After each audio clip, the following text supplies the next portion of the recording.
जे तुम्ही त्याच्या चिप मध्ये स्टोअर केलेलं असेल ते पाहू शकता. हे रिअली आणि होणार आहे. त्याच्यावर संशोधन चालू आहे. ग्लास आले तुमच्या बेडरूम मध्ये ग्लास असणार. तुम्ही तिथे गेले की त्या ग्लासवर काय करणार ना, त्या काचेवर सगळं येणार. टीव्ही बघायची, टीव्ही बघा, इंटरनेट, ईमेल, सर्व सर्व ही फ्युचर टेक्नॉलॉजी आहे. आणि त्या टेक्नॉलॉजीला आपल्याला तोंड द्यायचं. पुढे जाऊ तुम्ही कसे तयार झाले पाहिजे, दी बेस्ट. बरोबर, तुमचं प्रशिक्षण कसं असलं पाहिजे, ती बेस्ट. आणि त्याची सुरुवात अमेरिकेत झालेली आहे. तिकडची मुलं ॲडव्हान्स ट्रेनिंग घेऊन तशी तयार होत आहेत. आपण सध्याच्या बाजूने बरोबर.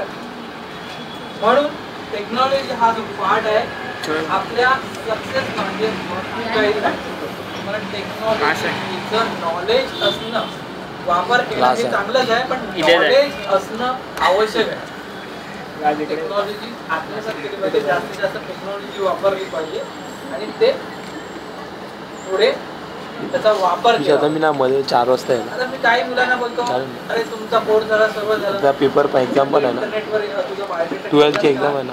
हार्डवर्क करतो. आज कसं आहे ना, कंपनीमध्ये बायोडेटा मेल केले का, सेमिनार चालू नाही केला. पुढे पुढे टेबल मध्ये मध्ये पुढे टेबल पुढे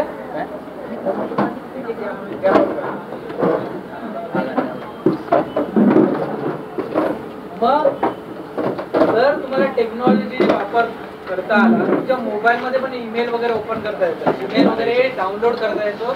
मोबाईलवरून तुम्ही काय करू शकता की तुम्हाला जॉब वॅकन्सी कुठे आली, काय आली, तर तुम्ही मोबाईलवरच चेक करू शकता. जर तुम्ही आउटलुक कॉन्फिगर केलं किंवा तुमचं जीमेल कॉन्फिगर केलं तर तुमच्या मोबाईलमध्ये नेहमी मोबाईलमध्ये बायोडेटा ठेवून ठेवतात. कोणी वॅकन्सी आली की लगेच तिला सेंड होतं. काय होईल की फास्ट काम होईल आणि तुमचं यूज होईल. व्हिडिओ कॉन्फरन्सिंग हा नवीन कॉन्सेप्ट होता, ज्याच्यामध्ये परदेशातले काही व्यक्ती जे जॉबसाठी असेल तर त्या तुमचं डायरेक्ट लाईव्ह इंटरव्ह्यू घेतला जातो. तुम्हाला सांगतो मोबाईलमध्ये तुमचं व्हिडिओ कॉन्फरन्सिंग ऑन करा आणि बोला.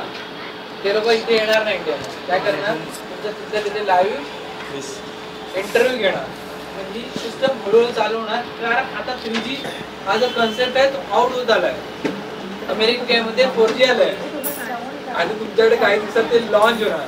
आणि 4G टेक्नॉलॉजी आली की डेटा, व्हॉइस आणि सर्व स्पीड वाढणार. इंटरनेटचा स्पीड वाढणार किंवा कम्युनिकेशनचा स्पीड जो आहे तो फास्ट होणार. त्याच्यामुळे डेटा, पिक्चर, मूवीज फटाफट अपलोड होणार. जिथे आपण 1 Mbps ने 512 Mbps ने डेटा पाठवतो, आता 7 Mbps ने झाला. आता 16 Mbps चे लोक वाट बघतात की 16 Mbps ने कधी डेटा आम्हाला पाठवतो. 16 Mbps ने आला म्हणजे एक पिक्चर पटकन डाउन झाला ना, लगेच स्क्रीनवर दिसायला पण लागतो ना.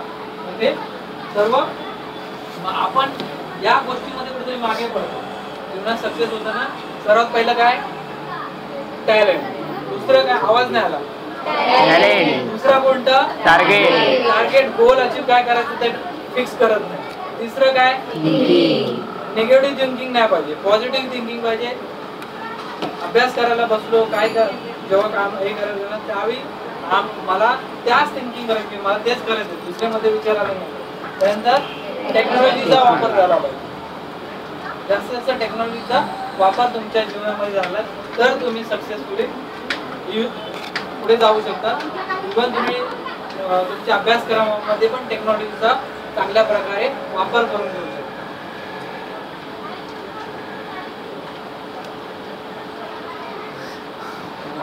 क्वालिटी ऐकू येते.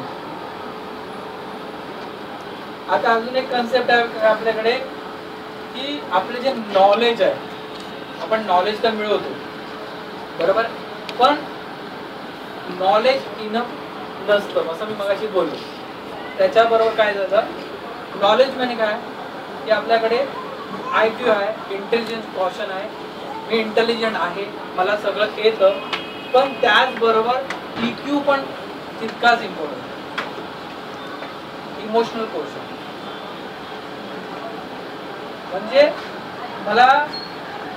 माझ्याकडे नॉलेज आहे पण त्या नॉलेजला वापरण्याची क्षमता माझ्याकडे नाही, त्या नॉलेजच्या दृष्टीने मी विचार करत नाही. IQ म्हणजे काय, जास्तीत जास्त इन्फॉर्मेशन गोळा करणे आपल्या सब्जेक्टबद्दल, आपल्या करिअरबद्दल किंवा त्याच्यातलं टॅलेंट मिळवणं. आणि नुसतं टॅलेंट